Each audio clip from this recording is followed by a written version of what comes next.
Hey, what's going on, everybody? Welcome back to the channel. Thank you so much for joining me for today's episode. In the last episode, I did mention that today we're going to start working on the Neca Toony Terrors figures. Now, currently they have about 9 series releases. They've been out for, what, last 5 years now? Series 1 came out in 2019. Good thing is I do have all of the carded figures and loose figures for Series 1, so we're going to have a nice little in-depth review of each of the horror icons. So, yeah, without further ado, let's dive right in, shall we? First one is Chucky and Tiffany. So, The Bride of Chucky in Child's Play 4, that was a great movie. Katherine Heigl was in that movie. She actually, at that point, I only knew her from Roswell, so it was nice to have someone that you're watching on a weekly basis from a TV show that you actually care about, participate in that movie. To me, Chucky is one of those movies that no matter how many times they come out with a new release, you're always looking forward to it. Downside is currently they actually have a Chucky the TV series. And I think it's been out for a couple years now. About a year or so ago, I actually purchased the DVD set of Chucky Season 1. And it's still in its cellophane. I've never even taken it out. Normally, I just download my TV shows or whatever and put them on the hard drive. But I don't know what it is. Last couple of years, I just, TV watching used to be an obsession of mine. A great pleasure. And nowadays, I can't even bring myself to go back and watch, any of the Chicago series or Law and Order Organized Crime or, things like that. And those brought me a lot of joy. It's been a year and I still haven't even finished Series 9 of The Flash. Why? Because I just don't have any interest in it anymore. So it's a good thing that probably for me that it ended because I just can't keep track of it. Jennifer Tilly. I love Jennifer Tilly. I love her voice. I really wish she would get, a lot more roles, a lot more bigger roles. But, Liar Liar was a lot of fun. Abound was a fantastic movie. Obviously, as a key member of Family Guy and of course of the Child's Play universe, I think she was a great selection to fill that role. I like in later seasons when Jennifer Tilly plays herself and she plays Tiffany. And the Tiffany doll is trying to steal Jennifer Tilly's body, so I thought that was pretty humorous. So, Chucky and Tiffany, obviously, they are size appropriate based on the fact that they are dolls. I don't know, maybe it was the early 90s or something. There's this doll with a big nose that I have and a big colic, and my mom, I think she was at a church sale or something. I don't know where she got it from, but she picked it up and gave it to me. The hell do I need with this? What the, I don't play with freaking dolls. But I remember she handed it to me and she's like, if that doll ever starts talking to you, you tell me. Okay, whatever. You would even believe that a doll that you just acquired was talking. So here is the loose figures. We'll start with Chucky. You see on the Roddy Piper Hasbro figure, they kind of do the same thing with these curvature of the feet. So when you stand them up, they don't stand right. So you're constantly having to lean this guy up against somebody. And because he's so freaking small, I can't even use one of my wrestling stands to pose him or whatnot. But it is a killer figure nonetheless. I don't know if I prefer the 1988 Child's Play or the more modern Chucky from Bride of Chucky, where he actually has all the scars and stuff and being destroyed. They're about to shoot him dead. I come back. I always come back. But dying is such a bitch. Chucky and Freddy, I mean, you can't make these actors. Brad Dourif, I believe, played Chucky. I'm pretty sure that's the name. And obviously Robert Englund. Those are two iconic actors who personify and exemplify the character that they portrayed, and no other actor can do justice the same way as those two guys in their role. So I think that was about as perfect casting as you could have ever come up with. That what was that guy's name? Haley something, the guy from Watchmen, who was Freddy Krueger in the 2010 remake, and he actually did a fantastic job. The movie, I don't know why he just didn't get, it wasn't as beloved as it should have been. Maybe because there's no more Robert Englund. I think that's the reason. And Tiffany. Now, she don't have no legs, so luckily an easy one to work with. Now, speaking of Freddy Krueger. Nightmare on Elm Street. 1984's Nightmare on Elm Street will go down in history as one of the greatest horror films, period. It doesn't matter if you're talking, ghost stories, slasher films, monsters, or, giant reptiles, whatever. Nightmare on Elm Street. Robert Englund, like I said, if that is the only movie he ever did in his career, it would have been the pinnacle of any actor's career. I kind of feel like,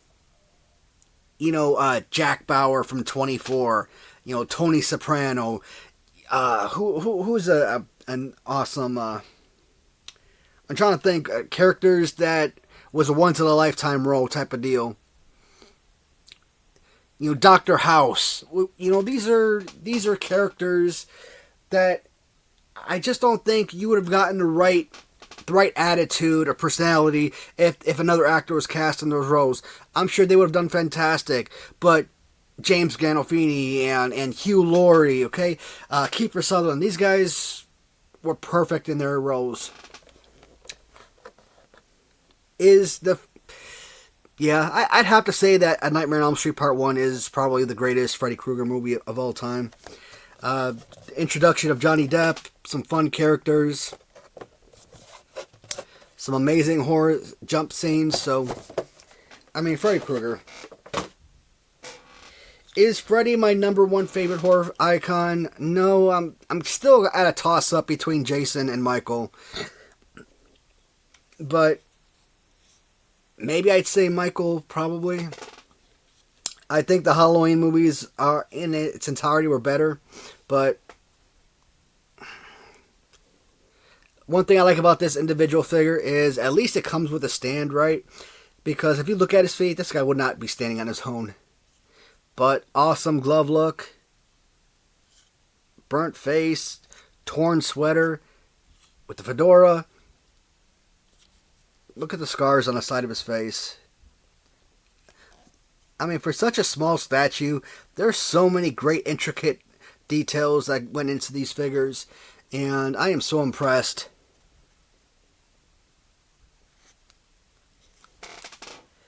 Like I said, I started collecting them probably a year or so ago. Year and a half, I don't know. And I got a lot of them. I got like maybe 10 boxes in, but I guess it just didn't do it for me anymore, and I kind of stopped. And then, I don't know, I started having this itch to watch Hellraiser, and all of a sudden, I got this Hellraiser Toony Terror figure in, and then I got the other Hellraiser figures in, and I'm like, I gotta go for everything now. This is going to be an enjoyable review to do, so I'm only going to do one series per video, but these deserve a look on this channel. And Jason Voorhees, I think this is probably Jason 3. Yeah, it just says Friday the 13th. It doesn't specify any particular movie, but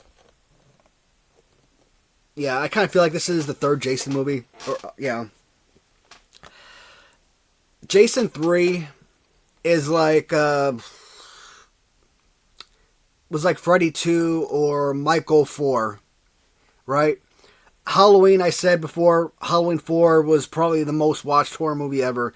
My oldest brother used to always put it on for his daughter, and even though my niece was probably a year or two, or actually probably more than that.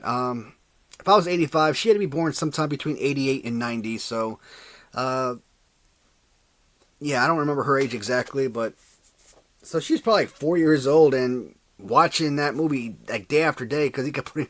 It was a great movie. I love the movie, but it's to the point where when you watch something over and over again, it kind of loses its value.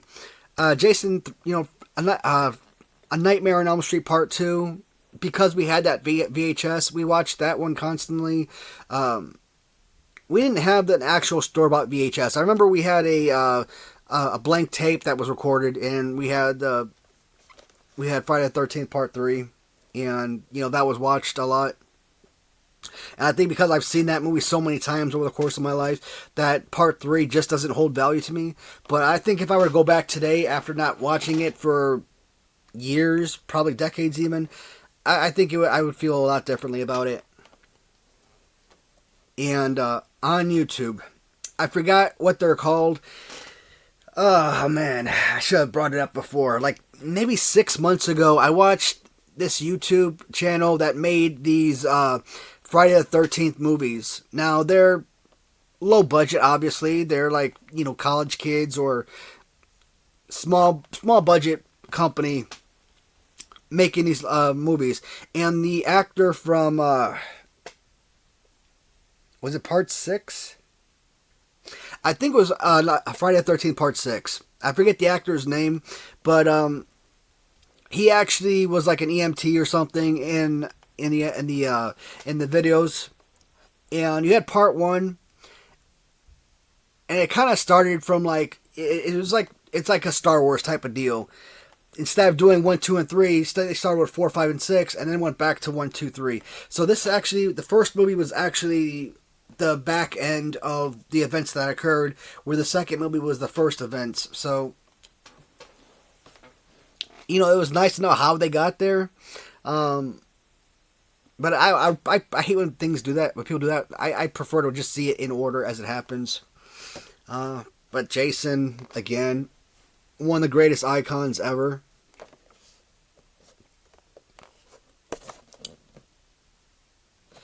I never understood the. Maybe somebody can help me out with this. So, Jason drowned. Check. And he has like this unnatural fear of water. Yet he's constantly underwater.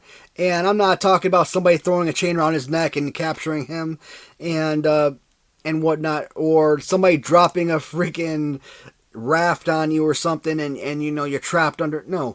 Like he travels via water, underneath the water, especially if he's searching for his next prey, if he's hunting or whatnot. So I didn't really like that aspect. The mask is not removable. I may or may not have wished that it would. In this case, I would say yes, only because I know he would have an awesome, deformity on his face, the horror look, and all you get is the mask, so that kind of takes away from it. Also, his long ET arm, like what the heck? No, I don't like that. Finally, the way that his arm is so much inward and whatnot, you can't raise it up a whole lot. It's like it sticks, and I don't know. I just don't like it. It's not a bad figure. No complaints as far as enjoying the figure. I have obviously recommendations that I would prefer among this figure, but still, you can't take away from what having Jason part of your collection means. So, and I think that's what I want to do. I want to take all of those masks that I have in the back. I want to put those upstairs with the rest of the horror collection. I think that would be pretty sweet. Alright, next up is Pennywise, the demon clown from Derry. Where is Derry? Is that Massachusetts? I'm trying to think. It's not Maryland. It might be Rhode Island. It's either Massachusetts or Rhode Island. I think it's Massachusetts, though. Or Connecticut. I don't know. Man, it's somewhere northeast. I know that much. But forget that. Pennywise, this is the 2017 era Pennywise. Question mark next to the year. One of the Skarsgård brothers portrayed this version of Pennywise. Movies were incredible. I love the remakes. Absolutely, I think it kept to the original story, which is great, with a few upgrades here and there. And I also like that, you know how when you first saw the original It movie, and it was like a made-for-TV movie. It was like 3 hours long or 4 hours, something like that. And basically it was two movies in one, essentially, even though it went back to back. Here, they actually cut the movie into two actual movies, as opposed to breaking it down two sections of one movie. And the actors that replaced the kids as the adults, perfect casting. There's a scene where I think he's underneath some bleachers or something, and he eats a kid. That was one of the creepiest freaking It scenes from any movie I've seen, and I'm like, dang. And It has nothing but creepy scenes left and right. This look is so creepy and frightening. I could be me right now as a horror fan. I could be walking outside in broad daylight and come across someone dressed like this and be creeped out.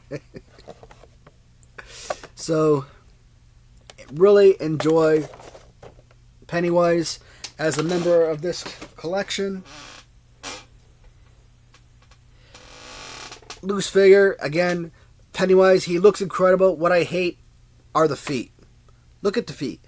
Like, I literally have to put this guy in one of my stands in order to display him, because he is an impossible figure to stand up.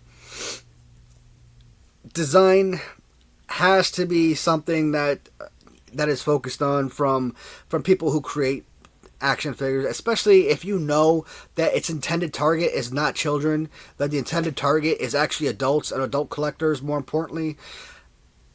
Standing pose is integral, because how are you going to display your figures otherwise? Freddy Krueger came with a stand. That's awesome. What about this guy? Where's his stand? I mean, ugh. I just looked at him directly into the eyes, and I swear to God, I got chills. Oh, man.